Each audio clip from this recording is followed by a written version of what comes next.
بسم اللہ الرحمن الرحیم، السلام علیکم۔ ایک عرصے سے سوشل میڈیا پہ اور ہر جگہ ایک بہت عجیب ایک بحث چل رہی ہے کہ 2023 میں ترکی میں کوئی بہت بڑا چینج آنے والا ہے، کوئی ایگریمنٹ ہے جو 2023 میں ختم ہو جائے گا، تو ترکی میں بہت بڑا کوئی چینج آئے گا۔ تو آج ہم ڈسکس کرنے جا رہے ہیں کہ وہ ایگریمنٹ کیا ہے اور اس میں کون کون سے پوائنٹس ہیں جو ختم ہوں گے اور وہ کب ہوا، اور اس کے بارے میں تھوڑا سا۔ تو ہوتا یہ ہے، جنگ عظیم اول کے بارے میں آپ سب کو پتہ 1914 سے 1919 میں ہوتی ہے۔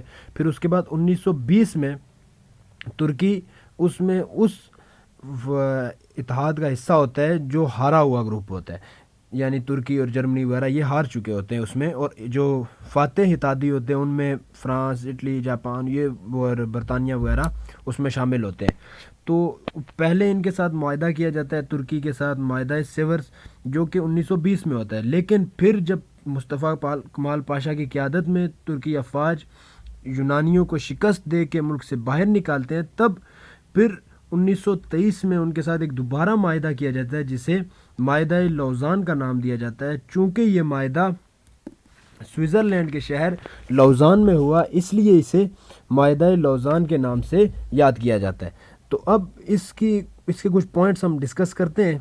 تو یہ معاہدہ بیسکلی ترکی اور تو اتحادیوں کے درمیان تھا، لیکن یہ اسے ترکی اور فرانس کے درمیان کہا جانے لگا۔ لیکن یہ ہے کہ یہ معاہدہ برطانیہ، فرانس ان سب نے مل کے ترکی کے ساتھ کیا تھا، اور یہ معاہدہ فرانسیسی زبان میں لکھا گیا ہے، اور یہ تحریر بھی اس کی فرانسیسی زبان میں ہی موجود ہے۔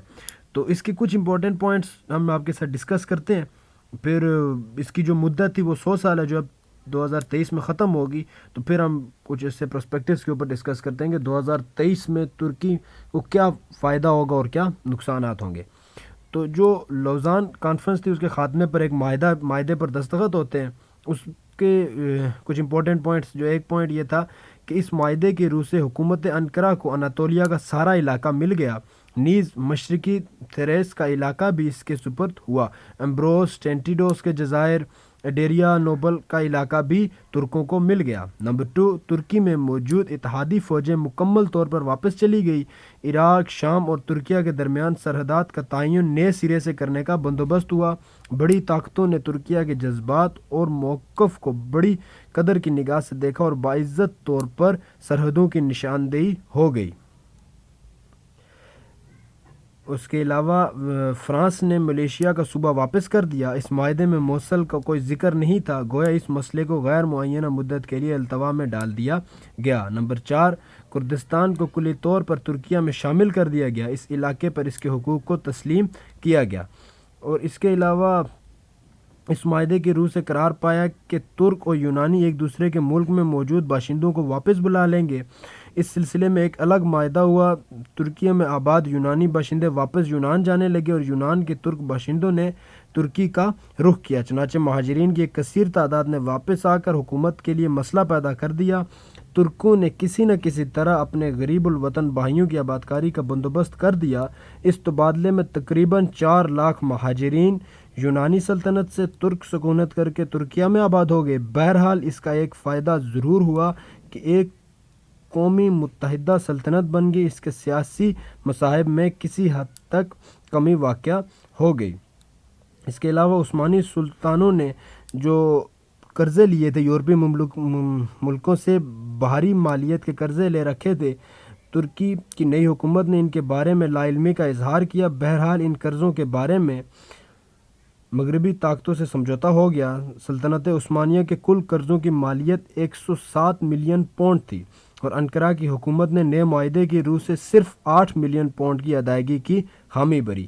اور اس کے علاوہ ترکی نے معاہدہ سیورس کے تحت معرض وجود میں آنے والے مالیاتی کمیشن کے ممبران کو ملک سے نکال دیا اور ملکی ذرائع آمدن مکمل طور پر اس کے قبضے میں آ گئے۔ اور نمبر 8، اقلیتوں کے تحفظ کو کلی طور پر ترکیہ کی صوابدید پر چھوڑ دیا گیا اور بیرونی طاقتیں اس سلسلے میں دخل اندازی نہیں کر سکتی تھی۔ حکومت ترکیہ نے اپنے وسائل کے مطابق اور ملکی سالمیت کی حدود کے اندر رہ کر اقلیتوں کو مراعات دینے کا وعدہ کیا۔ اور اس کے علاوہ جو سب سے امپورٹنٹ پوائنٹ تھا اس میں وہ تھا فاسفورس کے سمندر کے حوالے سے اسے عالمی سمندر ڈکلیئر کر دیا گیا، اور یہ فائنل ہوا کہ ترکی اب اس میں سے کوئی کسی بھی قسم کا کوئی ٹیکس نہیں لے سکتا. اور یہ بہت امپورٹنٹ ہے. اب یہ فاسفورس کے حوالے سے عالمی تجارت میں فاسفورس ریڑھ کی ہڈی کی حیثیت رکھتا ہے اور اسے نہر سویز بھی کہا جاتا ہے. اور ترک صدر رجب طیب اردگان اپنی تقاریر میں اس کا ذکر بار بار کر چکے ہیں. اور اب دیکھنا یہ ہے کہ 2023 میں کیا ہوگا. بہرحال انہوں نے ایک نہر کا ذکر تو کیا ہے, کیا وہ جو بحر اسود سے بحر مرمرا کو ملائے گی, انہوں نے ذکر کیا ہے اس کا. تو بہرحال یہ تو اب 2023 میں پتہ چلے گا کہ اب کیا ہونے جا رہا ہے. کچھ سوشل میڈیا پہ اس طرح کی باتیں بھی گردش کر رہی ہیں کہ 2023 کے بعد ترکی اب حجاز مقدس پر اپنا قبضہ ظاہر کرے گا. تو بہرحال ایسا ممکن نہیں ہے. بہرحال یہ اب 2023 میں ہی پتہ چلے گا. Let's wait and watch. Thank you very much.